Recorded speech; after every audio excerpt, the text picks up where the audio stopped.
With a title like How Long is Forever, I'm very disappointed that they didn't answer it. I want to know. Tell me in scientific detail how long forever is. Stupid kids cartoon. Pfft, never telling us the secrets of the universe. Dare they? God, well, what else are you supposed to do 22 minutes if not describe the secrets of the universe? I mean, really.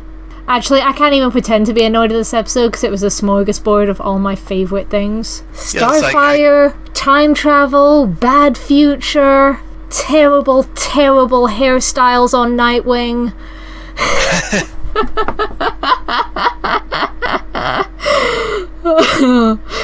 We'll get to that. More like Nightwing. I'd like to clarify that I'm still laughing about the hair and not that pun. I'm not laughing at that pun either. It was terrible. Oh, the hair, though. So in this episode, Starfire tries to celebrate Blordhog, the Day of Friendship, but everyone's bickering distresses and annoys her, and she demands they stop. She feels this arguing could lead to them drifting apart, but the other times thinks she's overreacting a bit about their just some dumb and low arguments. Now, they get called to deal with a villain named Warp, who came from the future to steal a rare clock.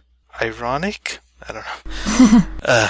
After failing to stop him and his futuristic battle suit tech, he tries to escape to the future only to be chased by Starfire. In mid-time travel, she damages his tech, causing her to fall into the snow, as you do, near a ruined Titan's tower. There she finds Cyborg, who's in disrepair. He explains that it's been 20 years since he vanished, and that everyone has in fact seemingly drifted apart. She thinks Warp is the cause of this by going to the past and ruining everything, and asks for help. Cyborg is stuck there, but he knows where Beast Boy and Raven are and tells Starfire to go to them. Beast Boy is a laughingstock of a one-man circus attraction who failed to be a superhero, and Raven is in a completely white apartment, seemingly having lost her mind. Starfire eventually runs into an older version of Warp, who explains that despite her efforts, his theft of this clock more or less created a stable time loop, thus meaning that everything is simply fated to happen. But just then he's attacked by a familiar,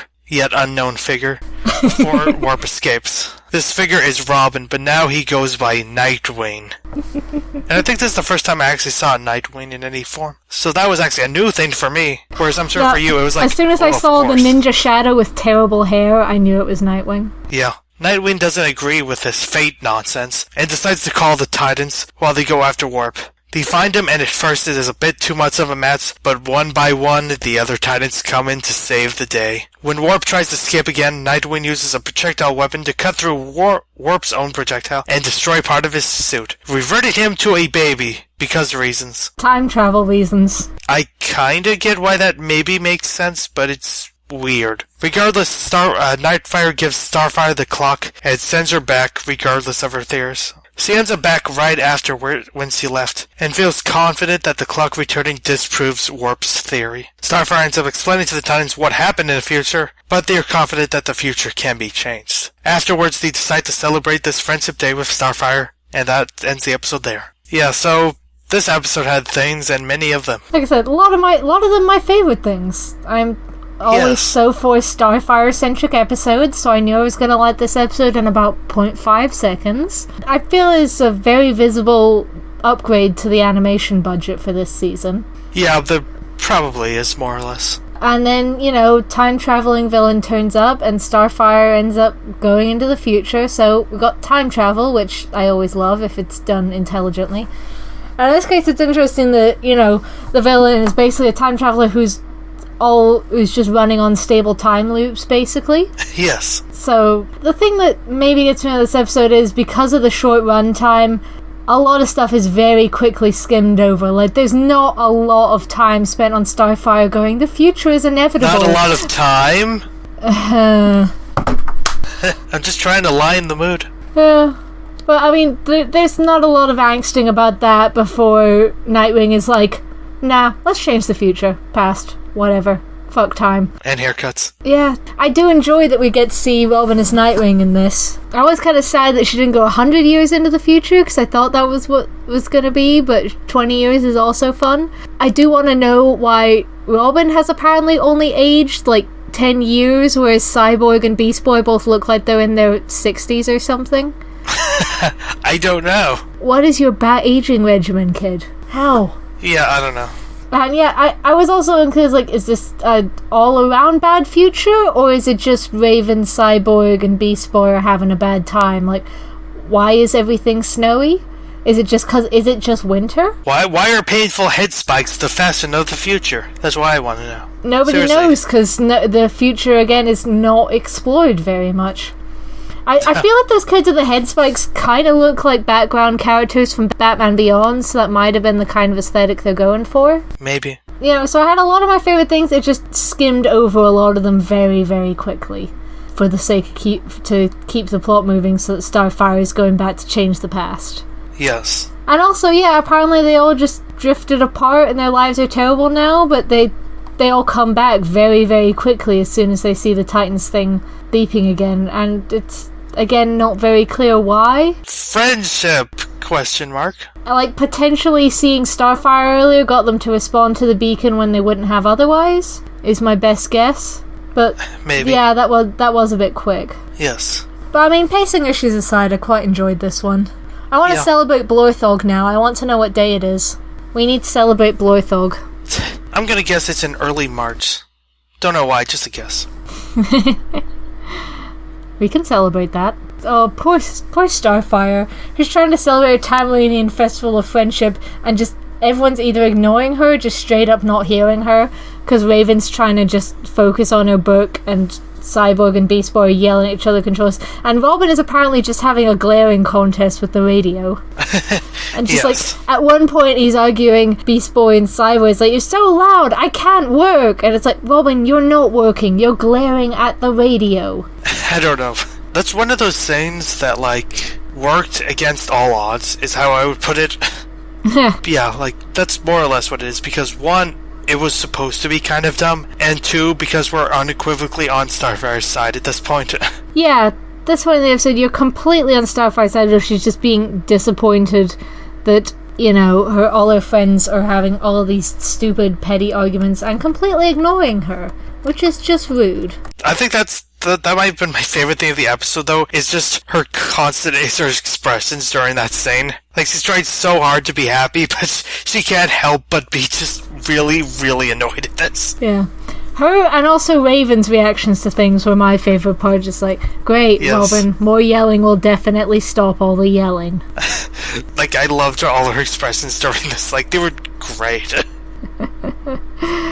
I think it's because you don't really see Starfire look just like so cynical and just annoyed. So what she does, it's actually just really funny. It's rare that she looks so pissed off, but yep, and she had every right to be, especially when they break her cool beaded necklace thing. I wasn't clear about that, but it's just terrible. Yes. And then she explains to them the concept of Blorthog, and I can't remember what she said the Tamarinian word was, but you know, she described it as the drifting, which is actually a very real and painful concept. Like, we've all had that moment where we realise we're not very close friends as someone we used to be really close friends with, and it is sad. And of course, Starfire's worried. I feel like she's especially legit to be worried about it because, like, they're all teenagers at this point, and it's kind of like high school friendships. They don't always last as long as you think they're gonna. Yeah. I'm also curious about who gives the Teen Titans these alerts, because Robin gets the trouble alert, and it's like, okay, but who's sending the Titans off? Is someone sending the Titans off on these, or is it just the police scanner occasionally bleeps up and the like, what? That's something I'm probably not supposed to think about, but did quite a lot. Yeah, exactly. Yeah, so I did really like the look of the future, just all the like the destroyed Titans Tower and all that stuff just looked really cool. And Cyborg just having a robot army. Yeah, Titans Tower is a wreck and Cyborg is just hanging around looking... I mean, I figured he'd still be around whatever because he's mostly robot parts, so I'm sure he can keep going for a long time. Glad he was there to exposition and explain... I mean, he didn't explain everything, but, like, why is he unable to make more power cells? Future! Because future. Because bad future. Where it's all snowy because it's unclear if it's just winter or if it's because, you know, the climate broke. It's called out because it's called out in their hearts. I said that as a joke. I'm not sure I'm joking at this point. I will say the sad piano music in that scene was really selling it. Yes, it was. Though to me, the one that was explored the least but was probably the most, actually legitimately sad was with Raven. Yeah, that was really quite chilling. I think what made it is the way Raven talks about hearing Starfire's voice. Sounds like she's fighting off a hallucination, implying that she's hallucinated Starfire and presumably the other Titans a lot. Yeah. And that was so messed up and sad. And she's literally in an all-white room. Just her. Just her, locked up alone by herself or somebody? I guess herself, something must have happened with her. This does make me sad that we don't find out exactly what's going on with Starfire, with Raven and her powers at any point. We just get this brief look at her, and then she's back at the end, don't hurt my friends. Which is awesome, but you know nothing about how we got from point A to point B. No. And it managed to be even more fucked up than what was going on with Beast Boy, which was pretty fucked up. Yes. He's, by choice, living in a cage as a whole menagerie of performing animals. Yeah. That's fucked up. And he says, and it keeps them out. And it's like, who's them? Just the weird kids? Or what's going on? The world may never know. Well, we certainly don't, unless there's going to be more travel back to this time period, which I'm assuming not. But yeah, if it's only been 20 years, BB looks like he's in his 60s. Yes. What the hell? And I was like, oh god, how fucked up is Robin? And it turns out he's apparently totally fine. He's Nightwing, he's doing groovy, despite his hair. I just saw it's even worse than in Batman the Animated Series. Oh my god. Oh wow, they outdid it. It's amazing. I imagine he looks in the mirror every way and thinks it's the coolest thing ever. Oh, he definitely does, and it's not. Probably makes it. He probably tries to sell wigs of his own hair because it's just that cool. All the kids will want it. All the kids want this hair. I mean, it was cool to see him as Nightwing, but just with the mandatory terrible hairstyle. Yes. I thought it was interesting that Nightwing's lair seemed to be very similar to Slay's hideout from the previous episode, with all the gears and stuff. I did think that when I saw the gears. I was like, oh, is he Nightwing, but he's secretly evil after all? But no, he seems to be fine. He's just like, yeah, let's change the past. He's the one who gets all the Titans back together and encourages Starfire, and it's lovely and all. I'm just like, okay, he's fine. He's fine. But he's fine. And then we get a glimpse of the museum, and apparently those security guards are still there, frozen in ice. It's like, really? Those poor bastards have been left in ice for 20 years? Apparently Nightwing's still running around doing the hero thing just fine. He didn't try and get them out or anything? I guess not. Again, I'm pretty sure I'm not supposed to be thinking this much about, the future world, but come on, I love bad futures so much, or bad timelines so much. Favorite storytelling thing. But no, we don't explore that. We get, Starfire agonizing for a little bit over the idea that it's a stable time loop and she can't avoid this future coming to pass. But Nightwing's like, nah. Not really. And he's totally successfully summons all the Titans to come fight next to them, which Cyborg manages to get out of the tower after all, I guess. Good Somehow. For him. No one will ever know why. No one will ever know how or why. It just happened. Yes. And then it goes to the past at the end, basically. Basically, yeah, Starfire goes back, and yeah, she's changed the future. Oh yeah, aside from... I did at one point, it's like, when they broke his time travel belt thing, I was like, maybe you should stop breaking his time travel shit that Starfire needs to go back to fix the past. It apparently works fine when you shove it in Cyborg's gun, though, so... okay. Yep, that makes sense. Somehow. I guess. I'm sure it does. The important thing is that Starfire went back to the past and was happy. Yes. And that after she explains to them all about the bad future, the only thing anybody's worried about is Beast Boy's worried about his hair, and Robin's just like, so, tell me about Nightwing. Sounds sexy. You know?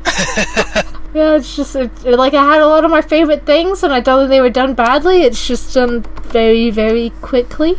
You forgot the best line with Raven, when she puts on, like, those beads. Okay, I feel like a wind chime. Yeah. Oh my goodness. I love Raven so much. Like, Starfire is my favourite, but Raven is definitely the most me. She's the one who's most likely to be saying what I'm thinking in any given scene. Yes. Like, I would like to get a lot more out of that timeline, or at least to know what the shit was with all the snow. I don't know if we're ever returning to that or not, though. I'm gonna say no. This does definitely feel very targeted as bait for me to watch season 2, though. Kind of, yeah. Yeah, I don't have much more to say about it. I'd just go back to laughing about Nightwing's hair. Oh god, it's like, do you think they were deliberately trying to do the worst hairstyle Nightwing's ever had? Perhaps. Because, I mean, between the mullet in Batman the Animated Series and the buzz in Batman Under the Red Hood, he's had some bad hairstyles, and that's not even touching on the comics. His hair's so bad, it frightens his enemies. Maybe that's why he does it.